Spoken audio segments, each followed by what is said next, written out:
कहानी की शुरुआत होती है एक ग्रुप एक्सप्लोरर की टीम से जो साउथ अटलांटिक ओशियन के बीच में होते हैं। उस शिप पर डेविड नाम का एक वेदर ऑफिसर था जो मौसम का हाल बताता है। वो लोग एक ऐसे आइलैंड की तरफ जा रहे थे जो समंदर के बीचों बीच मौजूद था। सरकार ने डेविड को वहां इसलिए भेजा था ताकि वो उस आइलैंड के बदलते मौसम का ऑब्जर्वेशन कर सके। डेविड को लगभग 1 साल तक वहां रुकना था। मौसम का डाटा कलेक्ट करने के लिए पूरा साल मौसम का डाटा कलेक्ट करने के बाद फिर उसे वापस लौट आना था। डेविड को साल भर का खाना और ज़रूरत का सारा सामान दे दिया गया था। कई दिन के सफ़र के बाद आखिरकार वो आइलैंड तक पहुंच गए। वो लोग बोट की मदद से उस आइलैंड पर उतरे। यह आइलैंड पूरी तरह से वीरान था, जहां एक परिंदा भी दिखाई नहीं दे रहा था। उस आइलैंड पर एक लाइट हाउस और एक छोटा सा घर था जहां डेविड को रहना था, क्योंकि इससे पहले भी एक रॉबर्ट नाम का वेदर ऑफिसर यहाँ रहता था, लेकिन अब उसकी ड्यूटी का वक्त खत्म हो चुका था। उसने 1 साल तक अकेले उस आइलैंड पर रहकर मौसम का डाटा कलेक्ट किया। अब उसकी जगह डेविड यहाँ पूरा साल मौसम का डाटा कलेक्ट करने के लिए रहेगा और वो पुराना ऑफिसर रॉबर्ट शिप के साथ वापस चला जाएगा। लेकिन जब पूरी टीम ने घर को विजिट किया तो वह हैरान रह गए, क्योंकि वहाँ किसी भी इंसान का नामोनिशान नहीं था। कमरे के अंदर पुराने ऑफिसर का सारा सामान यहाँ वहाँ बिखरा पड़ा था, जिसके बाद कैप्टन और डेविड ने सोचा कि शायद लाइट हाउस में कोई हो सकता है। कैप्टन और डेविड बिना वक्त गंवाए लाइट हाउस की तरफ बढ़ते हैं और वो सब वहाँ एक अजीब नज़ारा देखते हैं। वो देखते हैं कि पूरा लाइट हाउस तेज और नुकीले लकड़ियों से घिरा हुआ था, जैसे किसी ने जानबूझकर उसे बंद कर दिया हो ताकि कोई भी अंदर ना जा सके। जिसके बाद कैप्टन और डेविड ने लाइट हाउस का गेट कई बार नॉक किया, लेकिन अंदर से कोई रिस्पांस नहीं मिला। आखिर में उन्होंने गेट को जोर से धक्का दिया और अंदर घुस गए। लाइट हाउस के अंदर उन्हें एक आदमी मिला जिसका नाम ग्रूनर था। जब उन्होंने ग्रूनर से पुराने वेदर ऑफिसर रॉबर्ट के बारे में पूछा तो उसने जवाब दिया कि वो तो मर गया है। वो समंदर की तरफ गया, लेकिन दोबारा कभी लौटकर वापस नहीं आया। ग्रूनर की बातें सुनकर डेविड और कैप्टन दोनों चौंक गए।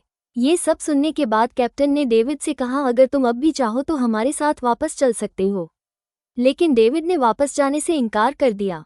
डेविड ने सोचा अगर वो सरकार को उस आइलैंड का एक्यूरेट वेदर रिपोर्ट दे पाया तो उसे काफ़ी मोटी रकम मिल सकती है। जिसके बाद कैप्टन ने उसे एक गन दी खुद की प्रोटेक्शन के लिए, और कैप्टन ने डेविड से कहा कि यह जगह मुझे सेफ नहीं दिखाई दे रही, अपना ख्याल रखना। इसके बाद उसे वहीं पर छोड़कर वो सब वापस चल दिए और अब ये दोबारा वापस 1 साल बाद आएंगे। कैप्टन के जाने के बाद डेविड ने घर को थोड़ा सेटल किया, रहने के काबिल बनाया। रात होने के बाद उसे ड्र में एक डायरी मिली जो पुराने वेदर ऑफिसर रॉबर्ट की थी। उस डायरी में आइलैंड के बारे में बहुत कुछ लिखा था। डायरी में एक मिस्टीरियस क्रिएचर के बारे में कुछ बातें लिखी गई थी, लेकिन सब कुछ साफ नहीं था। कुछ बातें अधूरी थी। डेविड हर लाइन को ध्यान से पढ़ता गया। उस डायरी में कुछ अजीब तरह के जानवरों के स्केचेस भी बने थे। डेविड को समझ नहीं आया उसने ऐसी पिक्चर्स क्यों बनाई थी। शायद वो अकेला था और टाइम पास के लिए ऐसा किया होगा। डायरी के एक पेज पर पुराने ऑफिसर के वाइफ की फोटो भी लगी थी। डेविड वो डायरी पढ़ते पढ़ते थक गया और धीरे धीरे उसकी आंख लग गई।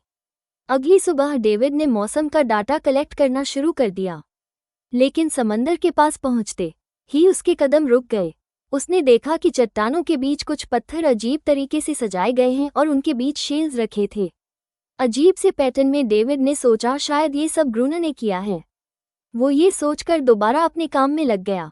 काम के दौरान जब उसने दूरबीन से लाइट हाउस की तरफ देखा तो उसे ग्रूनर के साथ एक और इंसान भी दिखाई दिया, लेकिन पलक झपकते ही वो गायब हो गया। डेविड ने दोबारा उसे देखने की कोशिश की, लेकिन फिर उसे लगा कि यह उसका वहम है। रात को डेविड अपने काम में बिजी था, तभी दरवाजे पर नॉक हुआ। उसे लगा कि शायद ये ग्रूनर है। डेविड ने उसका नाम पुकारा, लेकिन कोई जवाब नहीं मिला। हाथ में लैंप लेकर जैसे ही डेविड दरवाजे की तरफ बढ़ा तो उसके कानों में कुछ अजीब सी आवाज़ गूंजने लगी जो किसी इंसान की बिल्कुल भी नहीं थी। और फिर उसने देखा गेट के नीचे से किसी अजीबोगरीब क्रीचर का हाथ अंदर आने की कोशिश कर रहा है। वो इंसान का हाथ बिल्कुल भी नहीं था। ये देखकर डेविड के पांव तले जमीन ही खिसक गई। वो तुरंत बेसमेंट की तरफ भागा और वहां जाकर छुप गया। कुछ ही देर में वो मिस्टीरियस क्रीचर घर के अंदर घुस चुकी थी। वो छुप छुप कर डेविड को ढूंढ रही थी और डेविड बेसमेंट के एक छोटे से दरार से उसे देखने लगा। डेविड की हलचल से उस क्रिएचर ने डेविड को देख लिया, जिसके बाद वो क्रीचर डेविड को मारने के लिए तेजी से उसकी तरफ भागा और दरार से उसे पकड़ने की कोशिश करने लगा। तो डेविड ने खुद को बचाने के लिए फौरन चाकू उठाकर उसकी आंख में दे मारा। वो क्रेचर चीख के भाग गई, लेकिन वो कभी भी वापस आ सकती और डेविड के दिमाग में ये बात कंफर्म हो गई कि जो डायरी में क्रेचर के बारे में बात लिखी थी वो सच है। डर के मारे वो पूरी रात सो ना सका। अगली सुबह जब डेविड घर से बाहर गया तो उसने रेत पर कुछ पैरों के निशान देखे जो किसी इंसान के बिल्कुल भी नहीं थे। वो निशान सीधे समंदर की तरफ जाकर खत्म हो गए। अब डेविड को सब समझ आ गया था कि क्यों ग्रूनर ने लाइट हाउस के चारों ओर नुकीली लकड़ियां लगाई हैं। अब डेविड जान गया कि अगर मैं इस घर में रहूंगा तो वो क्रेचर मुझे कभी भी मार सकते हैं। डर के मारे डेविड लाइट हाउस की तरफ दौड़ता है और ग्रूनर को चिल्लाकर कहता है, गेट खोलो, मुझे अंदर आना है।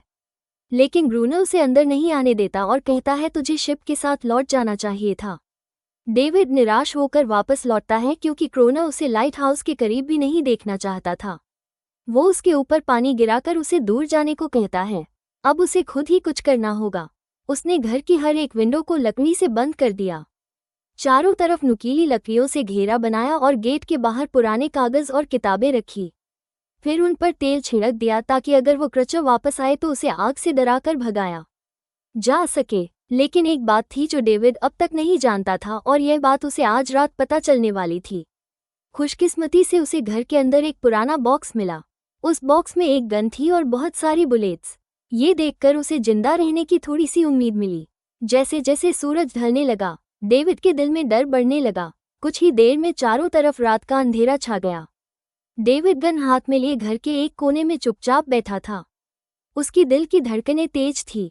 तभी एक अजीब आवाज सुनाई दी और जब डेविड ने खिड़की से छुपकर समंदर की तरफ देखा तो जैसे उसके पैरों के नीचे से जमीन ही खिसक गई। उसने देखा कि सिर्फ एक नहीं बल्कि पानी में से कई सारी वही अजीबोगरीब क्रिएचर्स उसकी तरफ बढ़ रही हैं। कुछ ही देर में वो सब इकट्ठा होकर कमरे का गेट तोड़ने की कोशिश करने लगे।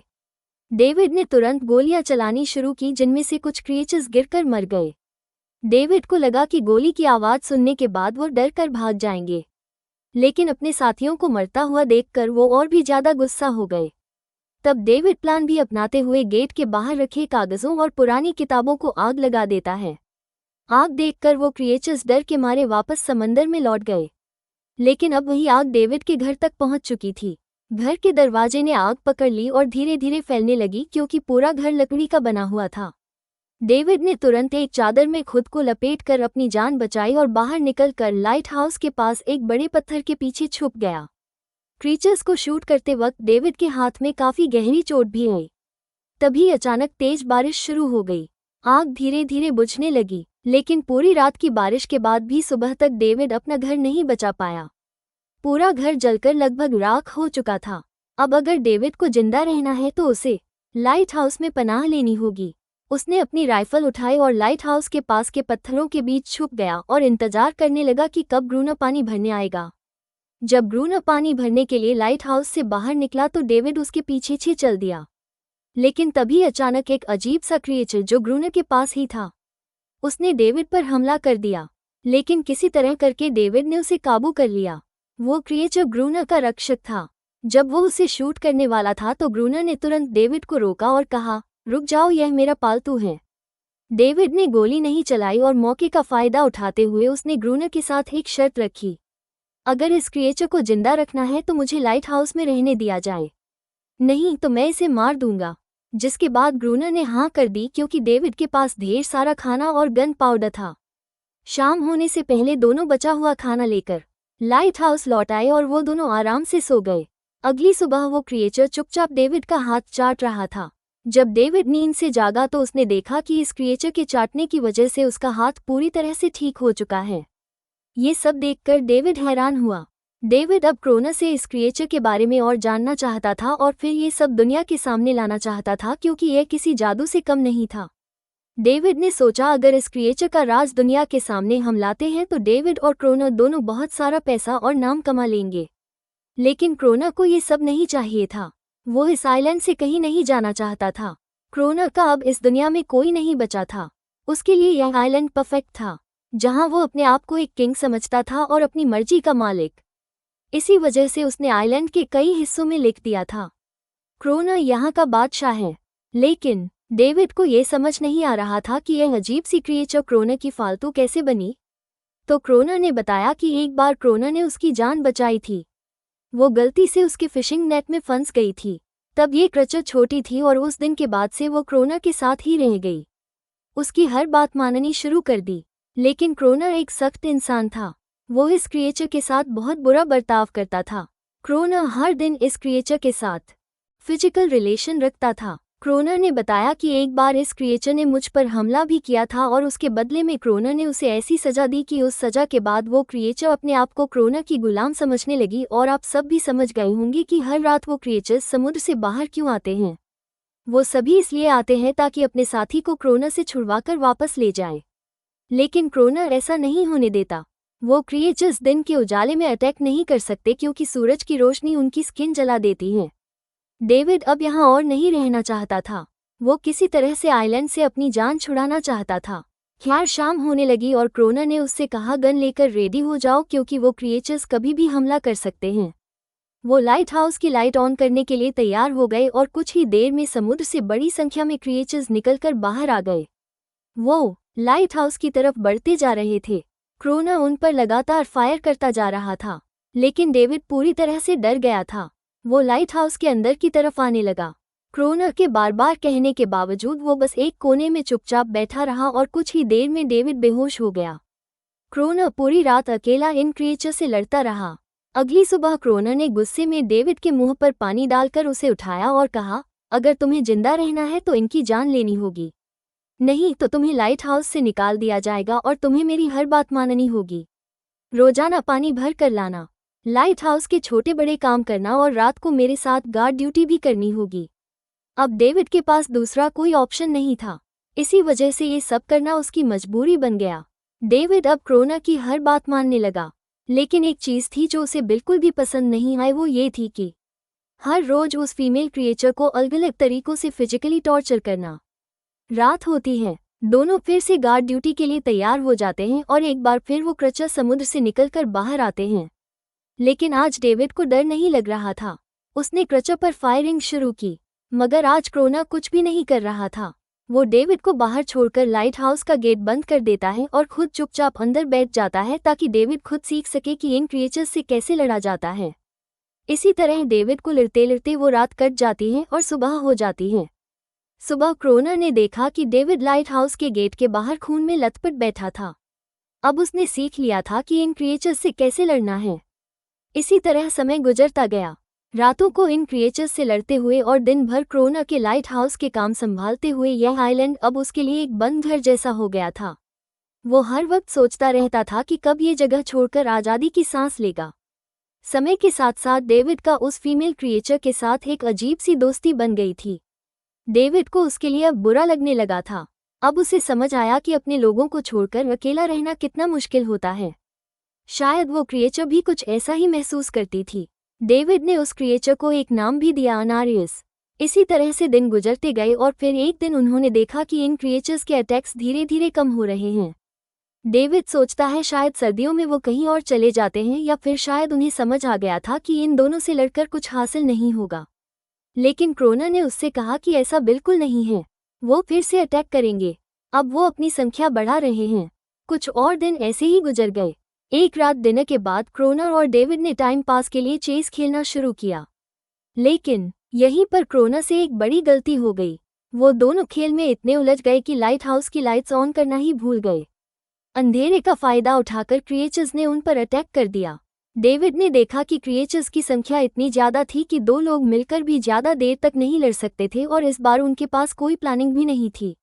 गन्स की बुलेट्स भी ऑलमोस्ट खत्म हो चुकी थी।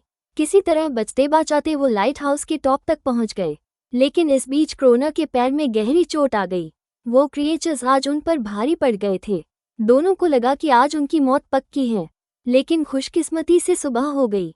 जैसे ही सूरज धीरे धीरे उभरता है, वो क्रिएचर्स लाइट हाउस छोड़कर समुद्र में वापस चले जाते हैं। कड़कती धूप निकलने के बाद एनेरियस क्रोनर के जख्म को ठीक करने की कोशिश करती है। लेकिन अब तक डेविड को समझ आ चुका था कि वो इन क्रिएचर्स के साथ ये लड़ाई जीत नहीं सकते। बुलेट्स भी अब खत्म होने के करीब हैं। उनके पास खाना भी इतना नहीं है कि वो ज्यादा देर तक चल सके। लकीली अगले दिन जब डेविड लाइट हाउस के बाहर इधर उधर घूम रहा था तो उसने समुद्र में एक जहाज देखा। वो जल्दी से अंदर से फ्लेयर गन लाया और जहाज को सिग्नल देने गया, लेकिन क्रोना ने उसे रोक दिया क्योंकि वो नहीं चाहता था कि डेविड यहाँ से जाए। उसी वक्त अनारियस ने क्रोना पर हमला कर दिया। वो डेविड को क्रोना से बचाना चाहती थी। क्रोना किसी को भी यह आइलैंड छोड़ने नहीं देना चाहता था। यह आइलैंड उसकी अपनी दुनिया थी जहाँ वो एक किंग की तरह रहता था। वो डेविड को भी जाने नहीं देना चाहता था। इतने समय से अकेला रहने के बाद अब उसके पास कोई था जिससे वो बात कर सकता था, और अगर डेविड उस शिप में वापस चला गया तो वो वहां जाकर सबको एनरियस और उनके बारे में बता देगा। इसलिए अब डेविड यहाँ से नहीं जा सकता। धीरे धीरे वो शिप डेविड की आंखों के सामने समुद्र में गायब हो गई। अब उसके पास कुछ भी करने को नहीं था। कुछ और दिन ऐसे ही बीत गए। क्रोना अब भी डेविड और अनारियस दोनों के साथ बुरा बर्ताव कर रहा था, लेकिन अनारियस को वो खास तौर पर मारता था जो डेविड को बिल्कुल पसंद नहीं था। एक दिन डेविड ने अनारियस को एक छोटी टॉय बोट गिफ्ट में दी जो उसने किसी मछली की हड्डी से बनाई थी। लेकिन जब अनारियस ने उस बोट को देखा तो वो डेविड को आइलैंड के एक ऐसे कोने में ले गई जहां सचमुच एक असली बोट रखी थी। जब डेविड ने इस बोट के बारे में क्रोना से पूछा तो उसने कहा हाँ, उसे पहले से पता था कि आइलैंड के इस हिस्से में एक बोट है। क्रोना कहता है कि कुछ लोग इस आइलैंड तक बोट के जरिए अपनी जान बचाने आए थे, लेकिन सुबह होने से पहले उनमें से कोई भी जिंदा नहीं बचा। सबको इन क्रिएचर्स ने मार दिया। वो सब शिप में गोला बारूद ले जा रहे थे, लेकिन समुद्र में आए तूफान की वजह से उनका शिप इसी आइलैंड के पास डूब गया। ये सब सुनते ही डेविड के दिमाग में एक आइडिया आया। उनके पास एक डाइविंग सूट जैसा कुछ था। डेविड ने कहा कि अगर हम दोनों में से कोई उस सूट को पहनकर समुद्र के उस हिस्से में जाए जहां वो शिप डूबी थी तो हो सकता है उन्हें कुछ बुलेट्स या डायनामाइट मिल जाए जिससे इन क्रिएचर्स से लड़ना आसान हो जाए। लेकिन क्रोना ने इस बात को मानने से इनकार कर दिया, पर डेविड अपनी जान को खतरे में डालकर यह काम करने को तैयार था। कुछ और दिन ऐसे ही गुजर गए। डेविड और अनारियस के बीच एक गहरा कनेक्शन बन गया। डेविड उसे पसंद करने लगा था। इन दोनों को रोमांस करते हुए ये सब क्रोना ने चुपके से देख लिया। क्रोना को लगा कि अनारियस उसे छीन जाएगी, इसलिए डेविड को रास्ते से हटाना पड़ेगा। अगले दिन क्रोना खुद डेविड की बात मानने को तैयार हो जाता है। वो डेविड से कहता है ठीक है, तुम सूट पहनकर नीचे पानी में जाओगे और वहां ढेर सारा आरडीएक्स कलेक्ट करोगे, फिर मैं तुम्हें बोट से ऊपर की तरफ खींच लूंगा। लेकिन क्रोना का असली इरादा कुछ और ही था। वो चाहता था कि डेविड उसकी मदद से समुद्र के नीचे रखे डायनामाइट के बॉक्सेस वापस सरफेस तक ले आए और उसके बाद उसे वही समंदर में अकेला छोड़ दे ताकि वो क्रिएचर्स उसे मार दे। इस तरह डायनामाइट भी उसके पास आ जाएगा और अनारियास फिर से उसकी गुलाम बन जाएगी। वो दोनों बोट में बैठकर उस जगह पहुंच गए जहां शिप पानी में डूबा था। डेविड ने डाइविंग सूट पहना और समंदर के नीचे उतर गया। नीचे जाने के बाद डेविड ने देखा कि शिप पूरी तरह तबाह हो चुकी है, लेकिन उसकी किस्मत अच्छी थी कि उसे कुछ डायनामाइट के बॉक्स मिल गए। लेकिन तभी अचानक कुछ क्रिएचर उसके सामने आ गए। क्रिएचर्स को देखते ही डेविड घबरा गया और नीचे गिर पड़ा।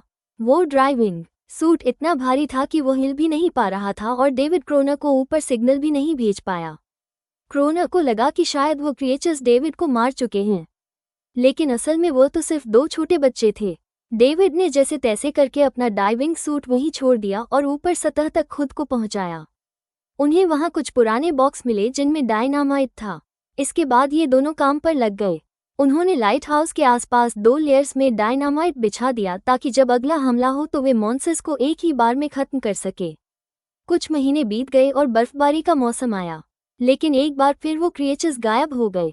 अचानक से अटैक बंद हो चुके थे, जैसे क्रिएचर्स को खबर मिल गई हो कि उनके लिए जाल बिछाया गया है, इसीलिए अब वो अटैक नहीं कर रहे थे।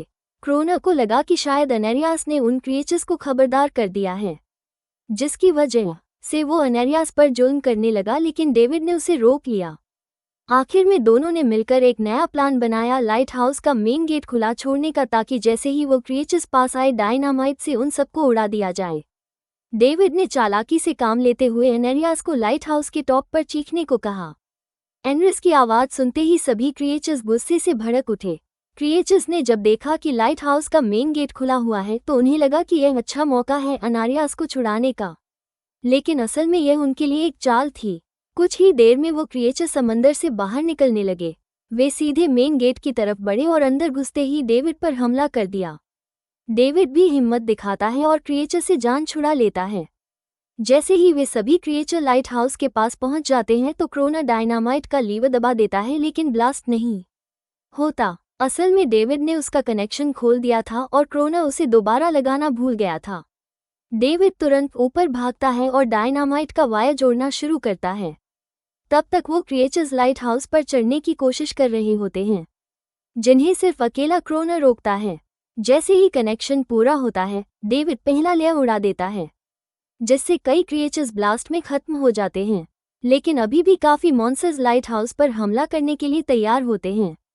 इस वजह से क्रोना दूसरा लेयर भी ब्लास्ट कर देता है। दोनों उस जोरदार धमाके में बेहोश हो जाते हैं। अगली सुबह जब दोनों होश में आए तो उन्होंने देखा कि एंड्रियास वहां नहीं थी। ब्लास्ट में चारों तरफ मरे हुए क्रिएचर्स पड़े थे। क्रोना उन सबको मार रहा था जो जख्मी हालत में जिंदा बचे थे। तभी डेविड की नज़र उनमें से एक के गले में लटके एक नेकलेस पर पड़ी। उस क्रिएचर को तड़पता हुआ देखकर डेविड को उस पर तरस आ जाता है और उसे अपनी गलती का एहसास हो जाता है। जिन क्रिएचर्स को वो अब तक खूंखार समझते आए थे, वो भी इंसानों की तरह थे, सिर्फ बोल नहीं सकते थे। लेकिन क्रोना के लिए ये सब बेकार बातें थी। उस दिन के बाद वो क्रिएचर्स फिर कभी अटैक नहीं कर पाए, लेकिन हर दिन समंदर के किनारे से रोने की आवाज़ें आती थी। डेविड को अब तक नहीं पता था कि उन्होंने कितना बड़ा नुकसान कर दिया था। कितनी फैमिली टूट गई, कितने बच्चों ने अपने लोग खो दिए, सिर्फ एक गलतफहमी की वजह से। अगले दिन डेविड ने समंदर में उन क्रिएचर्स के कुछ छोटे छोटे बच्चों को देखा, वो सब जिन्होंने अपने परिवार खो दिए थे।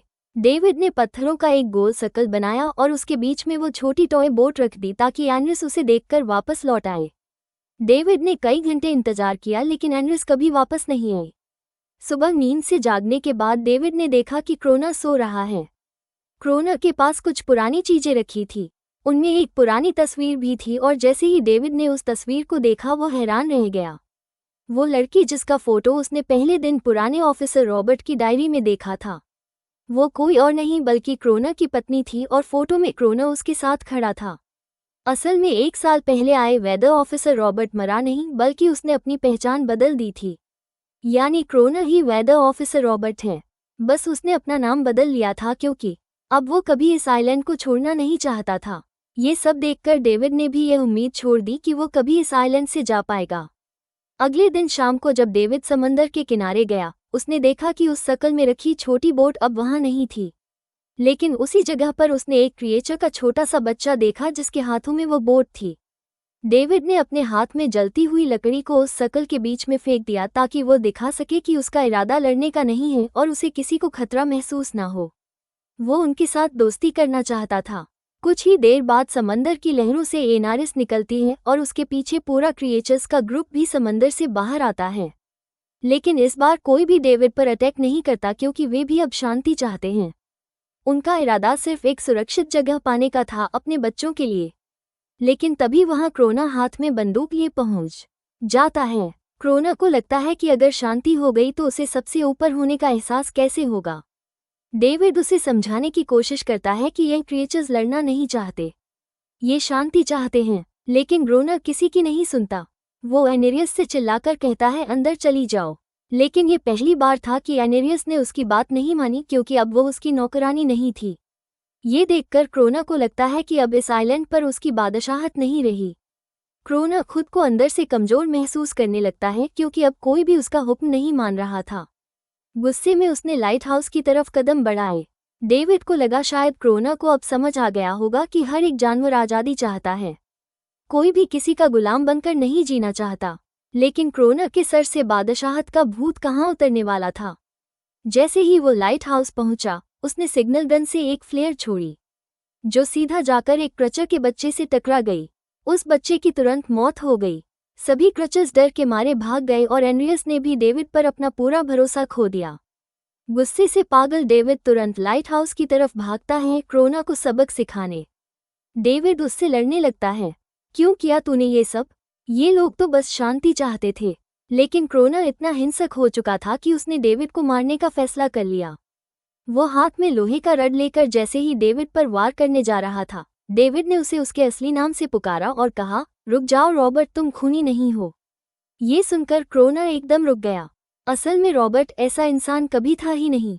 इस आइलैंड पर आने के बाद अकेले रहने की वजह से उसकी मेंटल हेल्थ बिगड़ चुकी थी।